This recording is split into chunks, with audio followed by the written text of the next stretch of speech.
पार्थ जी, आपसे मेरा सवाल ये होगा कि बीते एक साल में 6% यूएचएनआईज बढ़े हैं, अगले 5 साल में 50% बढ़ने का अनुमान है। जाहिर तौर पर इस सेगमेंट के लोग लग्जरी रियल एस्टेट में निवेश करेंगे, तो क्या आगे लग्जरी का ट्रेंड और तेज होता हुआ दिख रहा है? दीपक जी, बेसिकली आपके क्वेश्चन को मैं दो पार्ट में आंसर करना चाहूंगा। एक, के कुछ जो चीजें लास्ट 3-4 साल में हुई है और उसका इम्पैक्ट क्या हो सकता है अगले 3-4 साल में।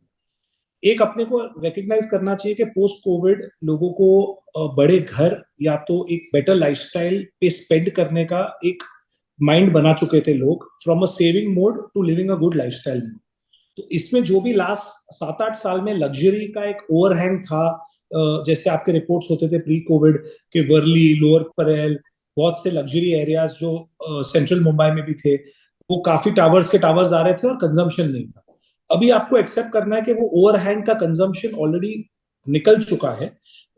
जैसे गुलाम जी ने भी अपने रिपोर्ट में स्टेट किया है, रेडी यूनिट्स की मात्रा बहुत ही कम हो चुकी है।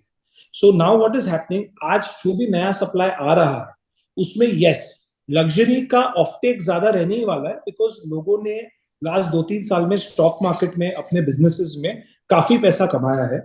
लोगों ने एंड में रियलाइज कर दिया है कि उनका diversion is safest only real estate as a touch and feel model versus other asset classes. So somewhere down the line, people are going in investment mode also, and a better lifestyle mode of having a bigger space, much better layout, better community living. So yes, luxury trend is going to go up. So I feel next 5 साल luxury तो बढ़ेगा ही, but you cannot take away that apartment between under 1 crore and between 2 to 4 crores are also going to do equally well. There is going to be a huge demand. Now with regarding to the price increasing, I feel there will be an appreciation, but I do not completely agree with Zia ji's take on that in a manner कि इस तरीके से appreciate होगा, because खाना का supply भी काफी बढ़ रहा है. There is enough options available to purchasers. They don't have a kind of a FOMO कि अभी नहीं लिया तो आगे ले नहीं पाएंगे. But only people who have a right ecosystem of making a great product, delivering before time, और जो लोग एक कंप्लायंट तरीके से एक विश्वास दिला सकते हैं कस्टमर को कि ये हमको सबसे बेहतरीन प्रोडक्ट मिलने वाला है एंड हमारा पैसा सेफ है, उन लोगों का प्राइस जरूर बढ़ेगा. So there will be selective appreciation. It will not be a generic market wise या तो माइक्रो मार्केट वाइज रहेगा. It will be a selective appreciation. That's my take. Parth ji, इसी को आगे बढ़ाते हैं, इसी सवाल को आगे बढ़ाते हैं.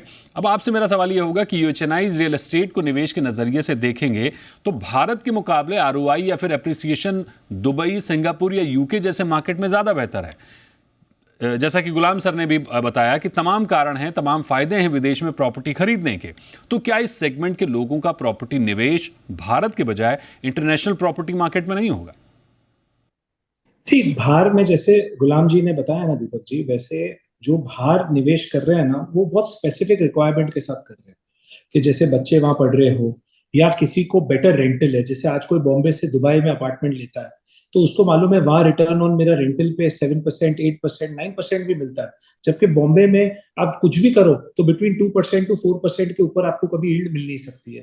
थर्ड, लोग इंडिया के बाहर पैसा डाइवर्सिफिकेशन के लिए भी इन्वेस्ट कर रहे हैं. They don't want to where they don't want to keep the risk of the country in totality in one place. तो भाई कहाँ पे बाहर रहेगा तो कल कभी भी ऊंच नीच होगी बिजनेस में तो आदमी के पास अब्रॉड निवेश करके पैसा रहेगा तो उतना पैसा एक सेफ्टी हेवन में भी रहा. तो हर एक के एक अलग अलग रिक्वायरमेंट्स. नाउ मैं उसको जनरलाइज नहीं करूंगा, बट यहाँ पे लग्जरी का जो रिक्वायरमेंट है, if you ask me, is 70 to 80% for and use only. आज भी जो लोग एक इन्वेस्टमेंट के मात्रा पे अंडर कंस्ट्रक्शन लेना चाहते हैं कि फॉर एग्जांपल एक प्रोजेक्ट चल रहा है जहां पे आज हमको उनको 1.5 करोड़ का फ्लैट मिल रहा है, उनको मालूम है रेडी पे ये 2.5 करोड़ या 2.25 करोड़ का होने वाला है, तो काफी इन्वेस्टर्स आज भी इंस्टॉलमेंट पे इजी इजी किश्तों में अफोर्डेबल हाउस या मिड अफोर्डेबल हाउस भी खरीद रहे हैं. ऐसा नहीं है कि सब खाली लग्जरी में खरीद रहे. मैं ये नहीं बोलूंगा कि बैलेंस, आपका क्वेश्चन था कि बैलेंस बिगड़ता जा रहा है, नहीं. जो लोग बाहर निवेश कर रहे हैं उनका सेट ऑफ पर्सनल रिक्वायरमेंट या इन्वेस्टमेंट गोल्स ही अलग है. जिसके गोल्स अलग है उनके लिए बाहर है.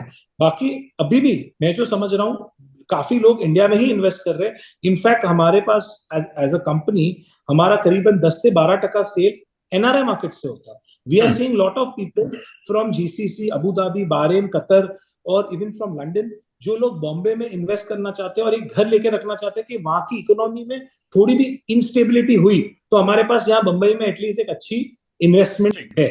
So I will say cross investment is coming into India also if you see the numbers.